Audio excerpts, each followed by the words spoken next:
We are up to the entry of Gilgul.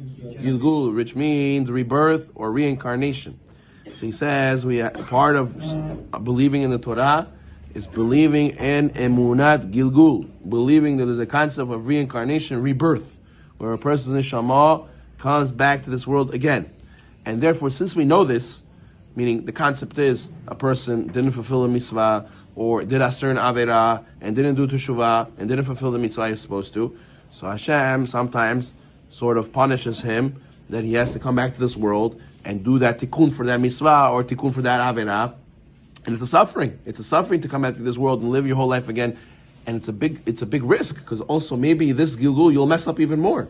Chas v'shalom. So therefore, a person has to know that, person could think, I'll live my life however I want. Okay, I'll go to Gehenom. Okay, what's the big deal? Or what's the worst that can happen? At least I enjoyed this world, and I'll just suffer whatever it is in Olam Haba. But a person has to know, no. You may come back again to this world, and you're going to be put in the test again.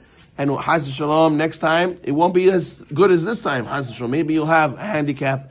Maybe Chas v'shalom, you'll be born without a leg. Maybe Chas v'shalom, you'll have some sort of, tragic event in that life in order to be a kapara. We don't know. We don't know what the next Gilgul has in store for us. Chas v'shalom nidnai boch. But the idea is that we shouldn't think that there's no ramification for our deeds. There is. And Hashem says, chachit ni chachit. You want, you don't want? I want you to do your tikkun. And if you didn't do your tikkun, I'm going to send you again. You have to do tikkun for your neshama. So therefore, don't get distracted. Don't waste your time. You should know Hashem's paying attention, and He says, "I'm waiting for you to do tikkun to your neshama. I'm going to make it come back again." Yeah, there are some. The Rizal in Parshat Mishpatim learns from Eved Ivri, right? He says over there 7 Gilgulim, right? So 6 Gilgulim, and then just like Shemitah, 7th year he rests. So too, neshama rests no more than 6 Gilgulim. Okay, fine. So therefore he says, believing in the emunah of Gilgul, says the Pele Yoetz, will motivate a person to go to apply himself completely to have Yirat Shamayim, because a person will have to answer in Chas v'shalom, the Gilgul could be worse than Gehenom. It can be more suffering than Gehenom, says the Pele Yoetz. Sometimes you get Nil Galgel, not even in a person. Sometimes a person comes back Gilgul as a non-human, as a plant, as a stone, as an animal, not necessarily a person, as a table, right? So therefore, a person has to know that sometimes you have Gilgul, not just you have to go up. Sometimes Gilgul as a plant, then only an animal, and then a person, and then finally go to Gan Eden. You have rest. So a person has to know if you get to study Pshat, and then eventually you get to Kabbalah, and you study Shara Gilgulim, you'll see what sin leads to which Gilgul. For example, right, a person who, the Rizal writes, person who speaks Lashon Hara. Sometimes people think, what's the big deal to speak Lashon Hara? So what? It's, I'll do Teshuvah, what's the problem? And then what? He doesn't do Teshuvah, and then he passes away with a lot of Averot of Lashon Hara, and then Hashem decided, judged him that he should go and come back Gilgul. What does he come back Gilgul as? Says the Rizal, it comes back as Kelev Noveach. It comes back as a barking dog. So he goes Gilgul, a person who speaks Lashon Hara. Or, let's say, he mistakil ba'arayot. He doesn't guard his eyes. He looks at inappropriately dressed ladies, or even dressed properly dressed ladies, but he's staring at them to gaze and derive pleasure from it, right? The Gemara Sechet Brachot says, whoever looks at even the pinky of a woman in order to derive pleasure, it's as if he looked in her inappropriate place. It looked as if he looked in her private parts. So therefore what? He goes and he does this, and he says, what's the big deal? What's the problem? I did this sin. I stared and I looked. What did I do? Right? God forbid he says, Rabbi, God gave me eyes to see. That's what the God gave me eyes to. So what's the problem to do? He gave me the eyes to see. So he thinks he didn't do a big sin. And what? The Rizal says, someone who looks inappropriately at a woman, he comes Gilgul as a bird called, what kind of bird? Called Ra'ah. The Ra'ah bird, the Ra'ah birds comes from the word see, Ra'ah, dir'ot, to see. So therefore you see that each sin has its own Gilgul. And a person will not want to, if he has a choice, he definitely will not want to go through this.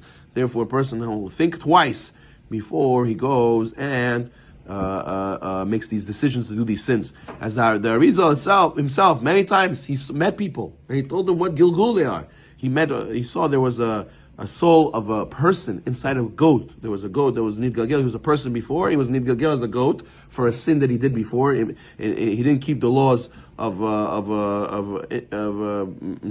laws of marital affairs properly. He wasn't fulfilling the mitzvot of the halacha of being kadosh. So what happened? It ended up being he became a goat. Nidgalgel is a goat. Goat in Hebrew as is similar to the word brazen. Azpanim. He's a brazen person. No chutzpah. He's a chutzpah. No respect. So since he didn't fulfill the halachot of kedusha with his wife, he was nidgalgel as a goat, which represents being brazen. So you see, he was able to see animals and see which gilgul they were, and would help them do their tikkun. That way, to go finally to Gan Eden and to rest.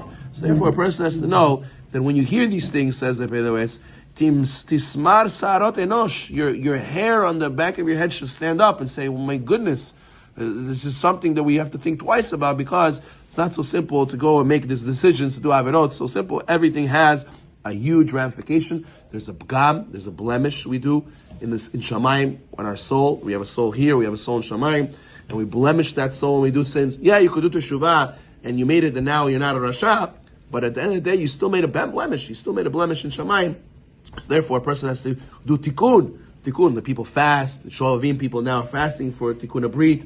What does mean tikkun? To remove that spiritual blemish, to remove that klipa on his neshama. And that's what Gehinom is supposed to do, but sometimes you have to Gilgul, and Gilgul accomplishes that tikkun. So therefore, a person has to know every sin a person does could make a bgam on a person, and therefore, this is not supposed to make us depressed.